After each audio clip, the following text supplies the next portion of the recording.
नमस्कार विद्यार्थी मित्रांनो, आपण पाहणार आहोत इयत्ता तिसरी परिसर अभ्यास विषयाचा एक घटक ज्याचं नाव आहे निवारा आपला आपला. चला तर मग पाहूया निवारा आपला आपला.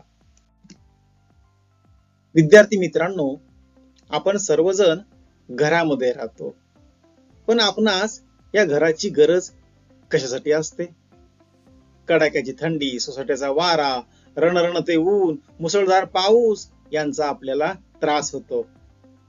त्याच्यापासून बचाव होण्यासाठी आपण घरात राहतो. घरामुळे चोरीची भीतीही कमी होते.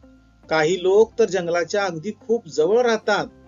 त्यांना जंगली जनावरांची भीती असते, म्हणून ते लोक घरामध्ये राहतात. हे झालं आपलं. पण इतर प्राण्यांचं काय? आपल्याप्रमाणे इतर प्राण्यांनाही घराची गरज असेल का? तर होय, काही प्राण्यांना घराची गरज असते. ते प्राणी स्वतःसाठी निवारा तयार करतात, तर काही प्राणी परिसरातल्या सुरक्षित जागी निवारा शोधतात. तर आला या ठिकाणी निवारा शब्द. तर निवारा म्हणजे काय? तर संकटापासून बचाव करता येईल असा सुरक्षित जागा, त्याला आपण निवारा म्हणूया. किंवा ऊन, वारा, पाऊस यांच्यापासून रक्षण होईल असा आसरा, त्यालाही आपल्याला निवारा म्हणता येईल. तर समजलं निवारा हा शब्द. या निवाऱ्यांचे प्रकार पडतात. त्यामध्ये स्वनिर्मित निवारा, परिसरातील आयता निवारा आणि पाळीव प्राण्यांचा निवारा, असे प्राण्यांच्या निवाऱ्यांचे हे प्रकार पडतात. विद्यार्थी मित्रांनो, काही प्राणी, काही पक्षी, काही कीटक हे स्वतःसाठी निवारा तयार करतात. त्यामध्ये पक्ष्यांची घरटी तुम्ही पाहिली असतीलच. घरटी हा पक्ष्यांनी स्वतःसाठी तयार केलेला एक निवाराच असतो. अंडी खाणाऱ्या अनेक प्राण्यांची पक्ष्यांना भीती वाटत असते. त्यामुळे पक्ष्यांना अंडी घालण्यासाठी सुरक्षित अशी जागा हवी असते. ज्यावेळेस अंड्यामधून पिल्ले बाहेर येतात, त्या पिल्लांना खाणारे अनेक प्राणी असतात. स्वतःचे रक्षण करणे इतकी ताकद त्या पिल्लांमध्ये नसते, आणि मग घरट्यामुळे पिल्लांचेही रक्षण होते.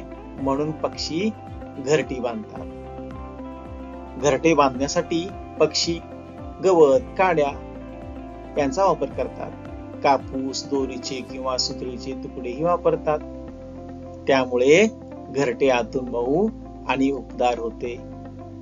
आपल्यालाही झोपायला मऊ आणि उबदार बिछाना हवा असतो ना. तर त्याचप्रमाणे पक्षी सुद्धा आपले घरटे आतून मऊ आणि उबदार बनवतात. परंतु लक्षात ठेवा विद्यार्थी मित्रांनो, सगळ्या पक्ष्यांची घरटी एकसारखी नसतात. घरट्यासाठी पक्षी जागाही सोयीची निवडतात.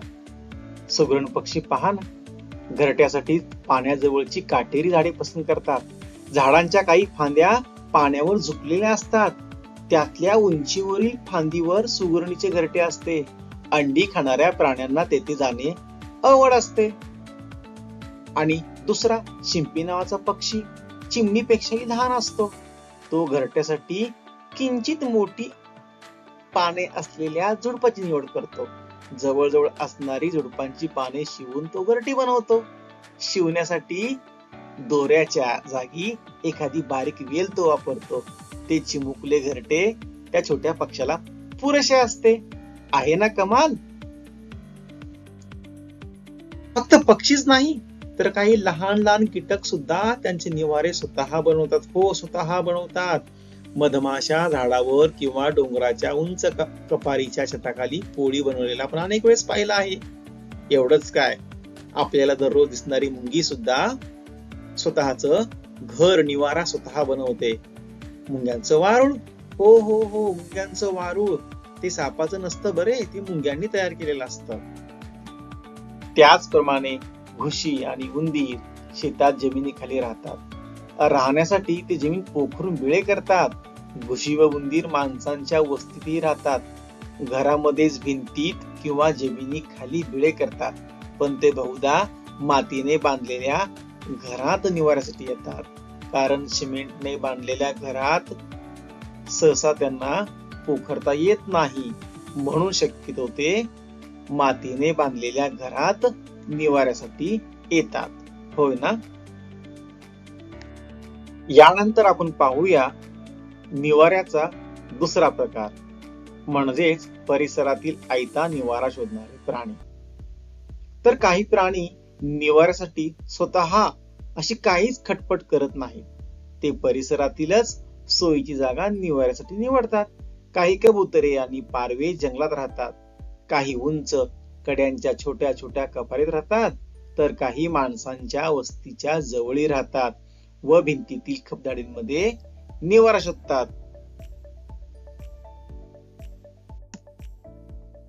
त्यानंतर वाघ, बिबटे, तरस डोंगराच्या गुहेत राहतात. काही प्रकारची वटवाघुळे उंच झाडांवर राहतात, तर काही प्रकारची वटवाघुळे डोंगरांच्या अंधाऱ्या गुहांमध्ये राहतात किंवा ती जुन्या पडक्या ओसाड इमारतीमध्येही निवारा शोधतात. त्यानंतर तिसरा निवाऱ्याचा प्रकार आपण पाहूया, पाळीव प्राण्यांचा निवारा. तर विद्यार्थी मित्रांनो, आपण म्हणजे मानव त्याच्या उपयोगासाठी अनेक प्राणी पाळतो. त्यामध्ये पाळलेल्या प्राण्यांसाठी स्वतः मानव म्हणजे आपण निवारा तयार करून देतो.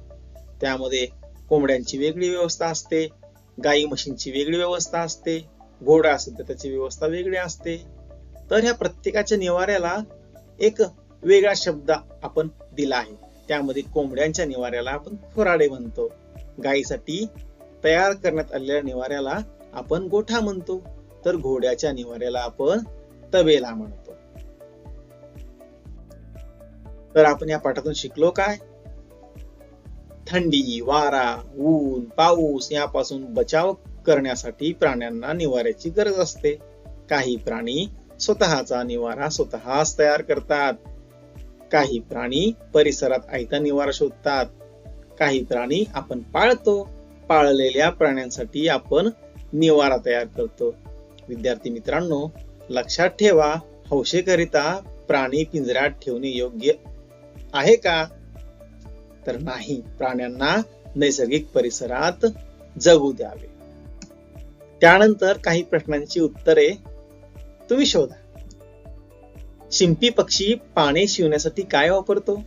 सांगा. अंडी खाणाऱ्या प्राण्यांना सुगरणीच्या घरट्यात जाणे अवघड का असते? पक्षी आपले घरटे आतून मऊ आणि उबदार कसे करतात? सिमेंटने बांधलेल्या घरात उंदीर आणि घुशी सहसा का येत नाहीत? अंधाऱ्या गुहांमध्ये राहणारी वटवाघुळे आणखी कुठे निवारा शोधतात? यानंतर पाठावर आधारित ऑनलाईन चाचणी जर तुम्हाला सोडवायची असेल तर शेजारी दिलेला QR कोड स्कॅन करा, ओपन होणाऱ्या लिंकवर क्लिक करून चाचणी सोडवा. तुम्हाला नक्की मजा येईल. धन्यवाद.